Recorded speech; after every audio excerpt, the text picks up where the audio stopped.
Ahead of the release of Marvel's She-Hulk on Disney Plus on August 17th, I'm going to talk about every Disney Plus show and rank them in the order from worst to best. I've seen every Disney Plus show, so it should be quite simple. We've had a ton of announcements recently with the likes of Daredevil coming back and a ton of other Disney Plus shows joining the mix in the next few years. So I thought now would be the best time to go through each series and rank them. At number 7, I have Moon Knight. Now, this might be divisive for many people, but this was my most anticipated show on this list. I've been waiting for a Moon Knight show to come out for quite some time, and yeah, it was my most anticipated, and it's the most disappointing series on the list. Oscar Isaac was excellent. He really shone as the titular hero of many names, but the series fell victim to an incredibly slow start, which I wouldn't have minded had the series been longer than 6 episodes, and it is one of the key examples as to why that 6 episode run is probably not the best approach for Disney Plus shows going forward. I know with the upcoming Daredevil show in a few years that they're supposedly moving to much longer seasons, and I hope that is reflected on some of the shows coming out in the near future as well. So Ethan Hawke's Arthur Harrow is a very interesting character, but he didn't quite reach his full potential, and in the end was a little bit disappointing for me, whereas May Calamawe's Layla took a lot of the spotlight from the series, and while she was good, it wasn't her series, it was a Moon Knight series, and I felt like she was much more of a focal point in the series at times than Moon Knight himself, which isn't a good thing in my idea. It's comparable to DC's Flash on the CW, where Iris at times gets a lot more of the spotlight than the Flash does. We want to watch a Flash show, we want to watch a Moon Knight show, and we didn't quite get that here, and I'll get to that in a little bit. I will say Moon Knight had 2 excellent episodes in the middle of its run. I think maybe episode 4 and 5, I'm not quite sure, but those were quite fun, and I was very optimistic about the series at that point, but the finale kind of let it down and was a little bit disappointing in my opinion. So like I was saying before, Moon Knight's presence in the series felt very minimal and at times was overshadowed. Oscar Isaac was more in the identities of Mark Spector and Stephen Grant throughout the series, which isn't necessarily a bad thing, but it's like having an entire Batman movie where he's Bruce Wayne for 90% of it. It's not necessarily what I personally want to see. So overall, a decent watch, but I'm not in a rush to get back to this one anytime soon. So at number 6, I have What If. This was a very hard show to rank, as initially I had it way higher, but in hindsight, its lack of real connection to the mainline MCU storylines put it lower down on my list. It's the only animated series on this list, the only one currently on Disney Plus, and I feel that while it succeeded in certain episodes, specifically the Doctor Strange episode where it had a full story arc and it had a lot of twist and emotion within that, it failed to really capitalize on some of its stories, especially in the most anticipated episode, the Marvel Zombies episode, which could have been way better. They had a ton of source material to go with, and it was just a really rushed 1 episode thing. And they're bringing out obviously a Marvel Zombies series, so hopefully that's way better than what they did there, but I felt like it was kind of inconsequential at times and was a little bit boring, and there was a lot to improve. I don't really have much to hate on it, just that it could have been better. It's still a fun watch, and I highly recommend it for anyone who isn't a fan of Elseworlds comic stories, and I look forward to seeing what they bring us in the future as well. So at number 5 I have Miss Marvel.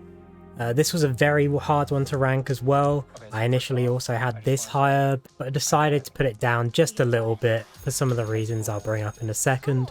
The series had an energetic and fresh lead in Iman Vellani's Kamala Khan. She was really fun in the role, and I'm glad she's sticking around for more. It didn't feel like it's overstayed its welcome, despite having some very weak villains throughout. I would argue probably the weakest villains of the Disney Plus series so far, and that's probably why I've taken it down a peg. The humour and the editing was phenomenal throughout. Maybe not phenomenal, but definitely a lot more interesting, and it felt different, which is what I like from these shows. They all feel very different at times.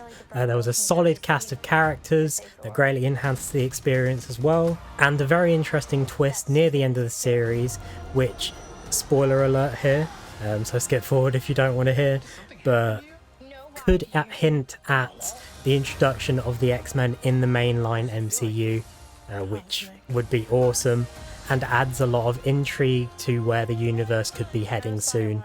There's also another after credits moment which leads into the Marvels coming out soon, which adds a lot of interest to that as well. But I want to tag on just at the end that Kamala Khan has one of the best suits by far currently in the MCU, and I can't wait to see it again. And yeah, overall, entertaining series. I'd give it a watch.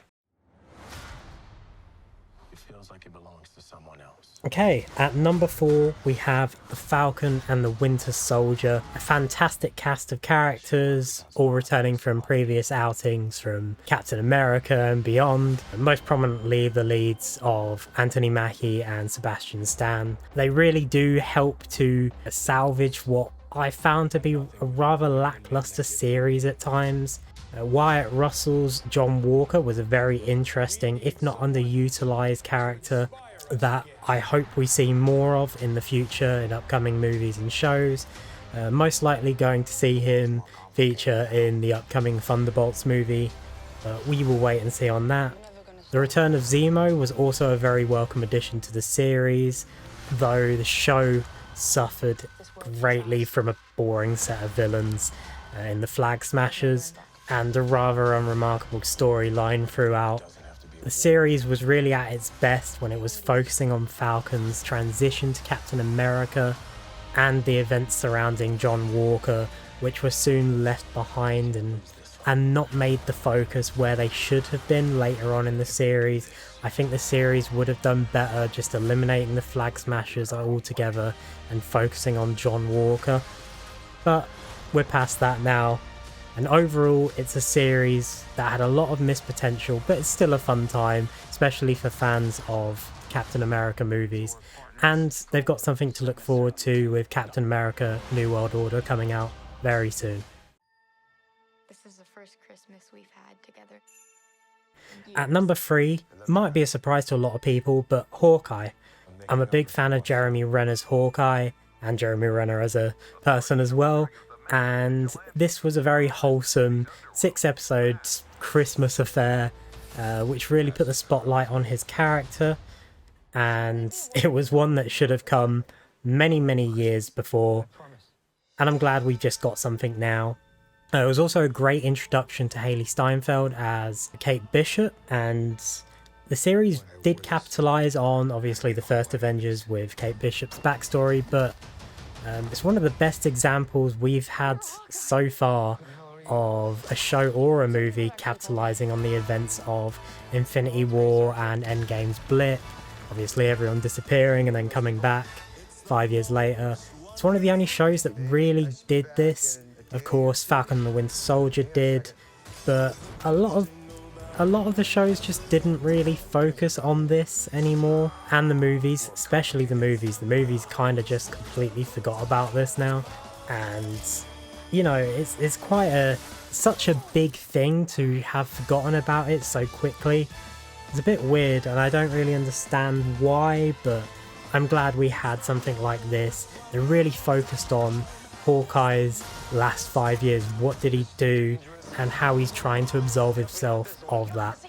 We also got the return of fan favourite characters like Yelena, played by Florence Pugh, obviously of Black Widow fame, and also, spoiler alert, big spoiler alert here, but of the return of Kingpin from Daredevil, one of my favourite comic book villains in the MCU. Of course, if the Netflix shows count, who knows at this point, but yeah, I'm so glad he's in this and supposedly coming back, even though how he met his end in Hawkeye. Of course, there's a lot of speculation with that, and he's Kingpin, so anything can happen, but I'm excited to see where we go with him going forward. We also had Echo, who is also getting her own series. That could be interesting, but we'll see when we get to that. But overall, this was a very fun series, and like I said before about Miss Marvel, didn't really overstay its welcome. So number 2 is the first Disney Plus series to have hit our screens, and that was WandaVision. Fantastic throughout, with many emotional highs, a few twists. Elizabeth Olsen and Paul Bettany were excellent leads in this series, and the story really did set up a fun role for Elizabeth Olsen's Scarlet Witch in the latest Doctor Strange movie. If you haven't seen WandaVision, and you may have seen Doctor Strange, I definitely recommend you watching WandaVision because it does enhance the experience of that movie. The finale for this series was slightly disappointing. There are a few character twists that didn't really hit the way they should have, or just didn't happen at all. One being the twist with fake Quicksilver, another being the fact that they never capitalized on who exactly Jimmy Woo was there to find. You know, there was someone apparently in witness protection. Who was it? We never really got anything from that. There are a few twists that really could have been improved, but overall wasn't nearly as bad as some of the other finales that were out there. Were still very fun. A lot of people were disappointed with how the show started. They felt it was quite slow. I wasn't one of those people. I actually really liked the start of the show and how each episode sort of transitioned into a different era. I thought that was really fun and a cool concept for the series. And yeah, I definitely recommend you go and watch this if you have not. It is one of the most consequential series for the MCU as a whole, and yeah, go and watch it. Not the most consequential, and we will get to that very, very soon. At number 1, I have Loki. Great cast. We'll just get that off the bat here. Tom Hiddleston and Sophia Di Martino as the leads, obviously, as Loki and Sylvie, alongside Owen Wilson and Jonathan Majors, who we will be seeing a lot more of very soon, so stay tuned to that. All of them were excellent in the role. I don't really want to spoil too much, but the show had the best finale of the bunch. It wasn't disappointing at all, and really did set up not only a season 2, but the MCU as a whole. It had massive consequences and introduced a character which we'll be seeing a lot more of, who will be the main focus of a lot of these movies coming out very soon. It had some of the best twists throughout the series as well, and I never felt disappointed, even though it really would have benefited from more episodes. I've discussed before the 6-episode format doesn't really work, and while it wasn't really detrimental here, it could have been way better, and I hope we see that revised in the future. But yeah, awesome stuff from this series, and I hope season 2 is even better. So that's been my review, my ratings and rankings of each Disney Plus series. Thanks for watching, and I hope you've enjoyed. Don't forget to subscribe. We'd love to see the channel grow and do more stuff like this. We will be getting back to certain series soon. We saw a rise in our Saints Row series for some reason, so We might be bringing that back very soon because we never did finish it due to some technical difficulties and feeling burnt out. But yeah, if you want to see more stuff like this or more gameplay videos of certain things, please let us know down in the comments and we'll get back to that. I'll see you next time and enjoy.